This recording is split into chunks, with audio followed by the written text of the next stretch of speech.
Các bạn thấy không? Mình đã về nước ăn Giáng sinh rồi. Cảm giác về nước rất là tuyệt.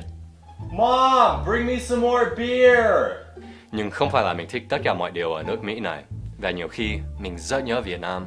Trước đây, mình đã làm một video về 5 điều ở Việt Nam mình không thể hiểu.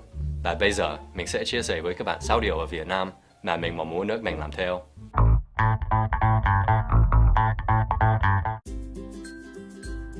I hope you don't feel too uncomfortable talking about bathroom activities, because I want to tell you about something I really love.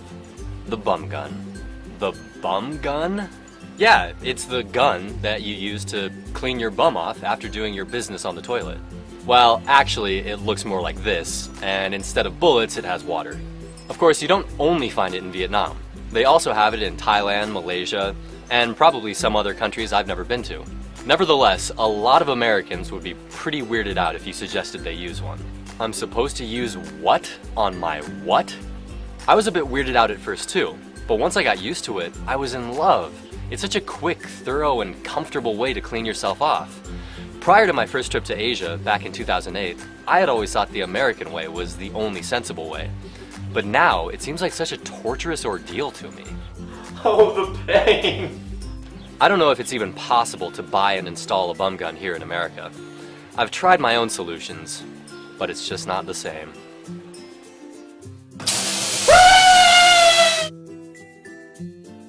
When you sit down to a meal in America, you've got a fork, knife, spoon, and usually a plate of hamburgers, in which case the utensils are kind of useless.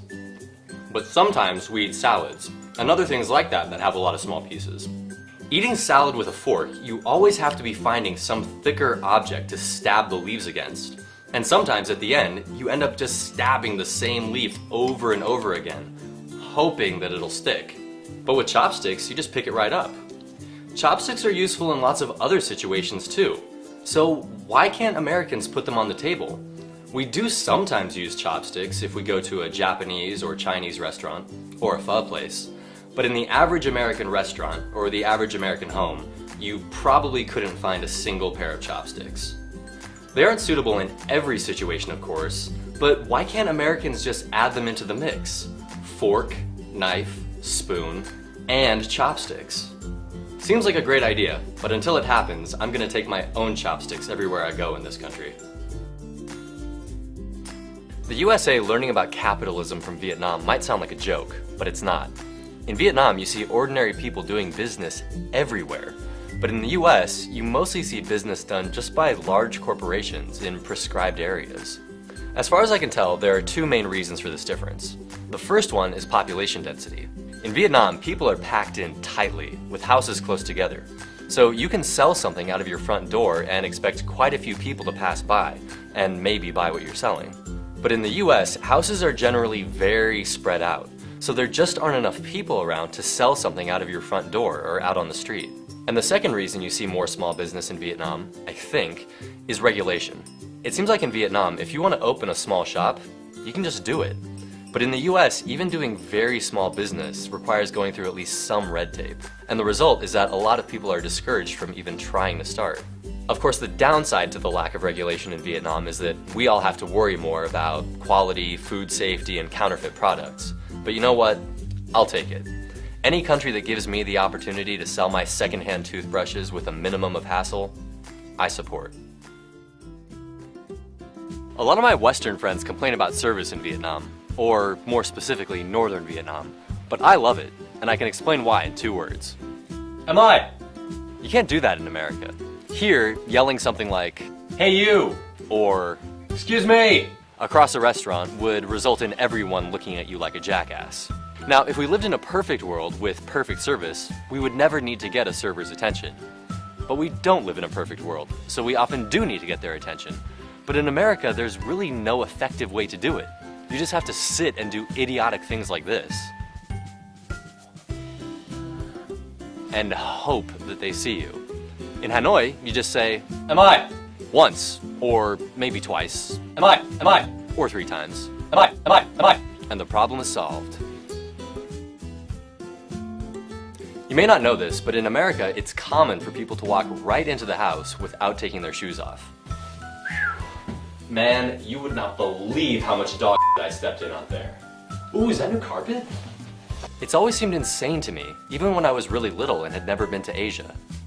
Why would you not take your shoes off?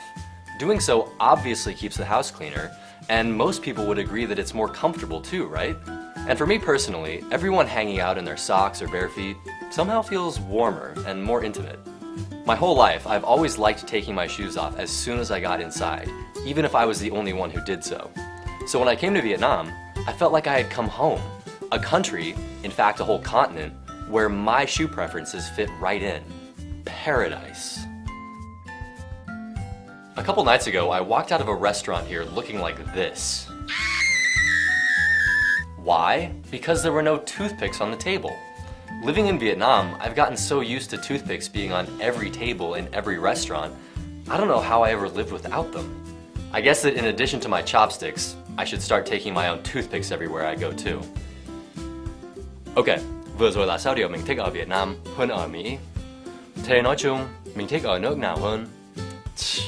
Trả lời câu hỏi đấy quá dễ luôn. Cảm ơn vì bạn đã xem video này. Nhưng trước khi bạn đi, chúng ta nói chuyện về tiền một chút nhé. Có lẽ bạn nghĩ rằng cứ làm video trên YouTube là thành giàu luôn. Nhưng thực tế không như vậy đâu.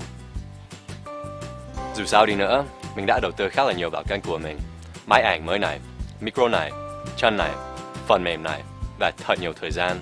Và mình muốn đầu tư nhiều hơn nữa. Bây giờ mình xin giới thiệu một cách mà bạn có thể ủng hộ kênh của mình. Mình vừa lập một trang cá nhân ở Patreon. Ở đấy, bạn có thể góp tiền tự động vào kênh của mình qua một hệ thống. Tức là mỗi lần mình ra video mới, thì phần tiền bạn góp sẽ tự động chuyển đến. $1, $2, bao nhiêu cũng được. Bạn có thể đặt giới hạn phần tiền tối đa mà bạn muốn góp vào một tháng. Và nếu mình không ra video nào, thì tiền của bạn vẫn còn nguyên. Nếu bạn thấy kênh của mình có giá trị với bạn, thì hãy ghé trang Patreon của mình và ủng hộ công việc này. Thậm chí một số tiền rất nhỏ cũng có một ý nghĩa rất lớn. Và nếu bạn không thể góp phần, thì đừng lo, mình sẽ tiếp tục ra các video miễn phí này cho bạn xem. Thanks for watching guys, and thanks for the support.